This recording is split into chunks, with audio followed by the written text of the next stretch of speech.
अक्सर आप फ्रॉड की खबरें सुनते होंगे, कहीं मैसेज भेजकर तो कहीं आधार या बैंक खाते में अपडेट करने या केवाईसी कराने के नाम पर, तो कभी गिफ्ट ऑफर के नाम पर। और ऐसे में भोले भाले लोगों के साथ अक्सर धोखाधड़ी होती रहती है।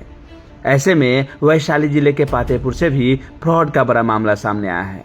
यहाँ फ्रॉड करके एक व्यक्ति ने चाचा की जमीन भतीजे से लिखवा ली है। यही नहीं, उसके पिता का नाम गवाह में देकर उसका फर्जी दस्तखत भी कर दिया, जबकि उसके पिता को इसकी भनक भी नहीं थी। इस फर्जीवाड़ा में रजिस्ट्री ऑफिस के कुछ भ्रष्ट लोग भी शामिल हैं। इस मामले का खुलासा तब हुआ जब युवक ने जमीन की रजिस्ट्री का पैसा मांगा तो उसे तरह तरह से धमकाने का प्रयास किया गया। विधायक के साथ अपनी फोटो दिखाकर, कुछ गुंडों की तस्वीर दिखाकर, तो सीओ वीडियो के साथ अपनी पकड़ की बात बताकर उसे डराने धमकाने का प्रयास किया गया। फिलहाल इस मामले में रजिस्ट्रार के पास आवेदन दिया गया है और जालसाजी की बात बताई गई है, जिसके बाद कार्रवाई का आश्वासन भी दिया गया है। तो ऐसे तमाम खबरों के लिए बने रहे हमारे साथ। हम फिर नई पेशकश के साथ आपके साथ जुड़ेंगे। जय हिंद, जय बिहार। क्या नाम है आपका? रंजीत कुमार नाम है मेरा। क्या हुआ है? हमें बोला गया कि जे पापा जमीन सब बेच बेच के भाई को दे जा रहा है, वही जमीन तू हमको लिखो है, केस मुकदमा लड़के फिर बाद में तुमको हम पैसा हम दे देंगे। अच्छा, पिताजी जमीन अपने हिस्से का बेच रखे हैं? हाँ, मेरे पिताजी अपने हिस्से का जमीन बेच चुके थे और मेरे चाची का, मेरे बड़े पापा का हिस्सा जमीन था। उसको हम बोले कि मेरे हिस्सा का जमीन बिक चुका है, अब चाची का हिस्सा अब बड़े पापा का हिस्सा है। तब पर भी वो बोला जो पिताजी तुम्हारा जमीन बेच चुके हैं वही हमको लिखो और वही हम तुमको केस मुकदमा लड़के बाद में तुमको पैसा दे देंगे। तो लिखाने के समय पैसा नहीं दिया? लिखाने के समय पैसा 1 रुपया भी नहीं दिया और मेरे पिताजी को भी गवाह में नाम दे दिया। अच्छा, हमें पता भी नहीं चला। अच्छा, आज आपके गवाह जो जमीन रजिस्ट्री आपसे करवाया उसमें आपके पिताजी का नाम दिया? हाँ। तो पिताजी का दस्तखत कहाँ से आया? आपके पिताजी किए थे? नहीं, मेरे पिताजी घर पर थे। अब वही मेरे पिताजी का भी साइन कर दिया, सब कुछ कर दिया, फर्जी साइन कर दिया। हम मेरे पिताजी को गवाह में नाम डाल दिया, हमसे जमीन सारा लिखवा लिया। तो आप उस समय नहीं बताए थे कि गवाह कौन है, फर्जी दस्तखत क्यों करा रहे हैं? ये सब पता चला था आपको?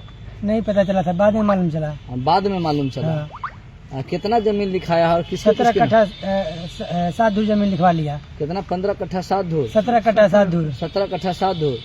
किसके किसके नाम से लिखाया है? एक लिखवाया सास के नाम पर 1.5 कट्ठा और 10 कट्ठा लिखवाया राम कुमार मंडल अपने नाम पर। फिर 6 कट्ठा में सुरेश मंडल और राम कुमार मंडल दोनों है। हाँ, दोनों। सुरेश मंडल कौन है? उनका दोस्त है, राम कुमार मंडल का। राम कुमार मंडल का दोस्त है। अपना पूरा नाम बताइए। रंजीत कुमार। हमें ये चाहते हैं जो हमारा हिस्सा की जमीन पापा बेच चुके थे, वो हमारे चाचा का जमीन था और चाची का, हमें जमीन किसी तरह वापस कर देना चाहिए। गलती से लिखवा लिया है? गलती, हमसे छल से जमीन लिखवा लिया। अच्छा, ठीक। क्या नाम है आपका? रंजीत कुमार। पिताजी का नाम? देवेंद्र शाह। घर मुसापुर। ठीक। तो जब जमीन लिखे थे तो उस समय पैसे मिला था? नहीं, पैसे नहीं मिला था। हमें विधायक जी के फोटो दिखाया गया, बीडीओ साहब के नंबर, सीए साहब के बोला गया कि देखो ये विधायक जी के फोटो है, उनको बहुत पहुंच है, बीडीओ साहब सीए साहब का नंबर है। अगर तुम जमीन करार नहीं करोगे, इकरार नहीं करोगे तो मैं तुम्हें जेल भेजा दूंगा सब दिन के लिए और तुम कभी बेल नहीं होगे। हमें बीडीओ साहब का, सीओ साहब का और विधायक जी के फोटो दिखा के, नंबर दिखा के, धमका के हमसे कबूल कराया गया। यहाँ हमें 1 रुपया नहीं दिया गया। अच्छा, एक बात बताइए, आप जब इकरार करने से पहले गांव में पैसे नहीं मांगे थे?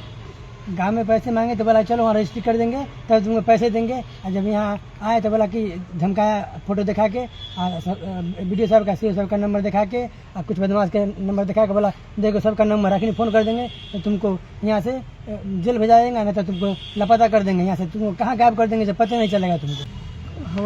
हम अपना जमीन बेच चुके थे पहले। अच्छा। बड़े भाई साहब के हिस्सा था और भावों के हिस्सा था। उसमें जमीन लिखवा लिया। कौन लिखवाया? राम कुमार मंडल। किससे? रंजीत कुमार शाह से। अच्छा, मानो पहले आप जमीन बेच चुके हैं अपने हिस्से का? जी। आप राम कुमार मंडल और जो जमीन बेचने वाला है वो कौन लगता है आपका? बेटा। क्या नाम है उसका? रंजीत कुमार शाह। अच्छा, रंजीत कुमार शाह से राम कुमार मंडल जमीन लिखवाया जी, जो आप अपने हिस्से का पहले से बेच रखे हैं जी। और वो हिस्सा आपके भाई का बचा हुआ था। जी तो फिर आगे क्या कहना है आपको? कहना है कि हम गरीब आदमी है, जमीन जो है से वापस कर दे किसी तरह। जैसे यहाँ रजिस्ट्री ऑफिस के पास आप हैं, साहब से बातचीत हुई है? जी क्या बोले हैं साहब? साहब बोले हैं जो वीडियोग्राफी करवाइए। हाँ। तो जब बाद में पता चला तो हमारा नाम दे करके और फर्जी करा लिया। क्या चीज में नाम दिया था? केवाला पर। केवाला में क्या चीज में? गवाह में। अच्छा, गवाही में आपका नाम दिया था? जी, हम घर पर थे। हाँ। आपको इस जमीन के बिक्री के बारे में पता था? जी नहीं। आपको पता नहीं था? नहीं। और आपको गवाह बना दिया गया? जी। और आपका बेटा लिखा? जी। तो फिर यहाँ पर आप शिकायत करने आए हैं? जी। बातचीत हो गई है साहब से? हाँ। क्या बोले हैं कि जो हम कानूनी कार्रवाई करेंगे? जी। अच्छा, मानो आप गवाह बने नहीं और फर्जी गवाह बना के आपका दस्तखत कर दिया गया? जी। ठीक। क्या नाम है आपका? नाम? हमर देवेंद्र शाह। घर? अजीतपुर चांदे। कौन थाना हुआ? मैसौर रखनी। ठीक। जी, क्या नाम है आपका? परमशिला देवी। क्यों आए हैं अभी आप निबंधन कार्यालय पर? हमको वो जाओ थे ना, से वो मेरे हिस्सा का जमीन और बड़े भाई साहब का हिस्सा का जमीन बेच दिए है। उनका पिता पहले से जमीन बेचे हुए थे। अच्छा। वो माजिल थे। अच्छा। और बड़े भाई साहब को और छोटे भाई साहब को बचा हुआ था, तो वो जो छोट हम है और बड़े भाई साहब है अभी, तो उनका हिस्सा का जमीन, मेरा हिस्सा का जमीन वो गलती से लिखवा लिया राम कुमार। राम कुमार लिखवा लिया? हाँ। आपको कैसे पता चला? हमको पता चला कि जो पैसा मांगने गए तो नहीं पैसा दिए और बोले कि जो हमको पैसा सा नहीं है, से हम पैसा नहीं दिएंगे, से हम दे दिए हैं। तब जाकर जानकारी मिला? हाँ। गांव में भनक हुई। पैसा कौन मांगने गया था? रंजीत कुमार। तो हमको फोन किए जो चाची से हो गया, तो हम आए हैं रजिस्ट्रार ऑफिस पर। अच्छा, क्या नाम है आपका? परमशिला देवी। ठीक। पति का नाम? उपेंद्र शाह। घर? स्वर्गीय उपेंद्र शाह। घर? घर मेरा जंदा है अभी, अजीतपुर चांदे भी है। ठीक।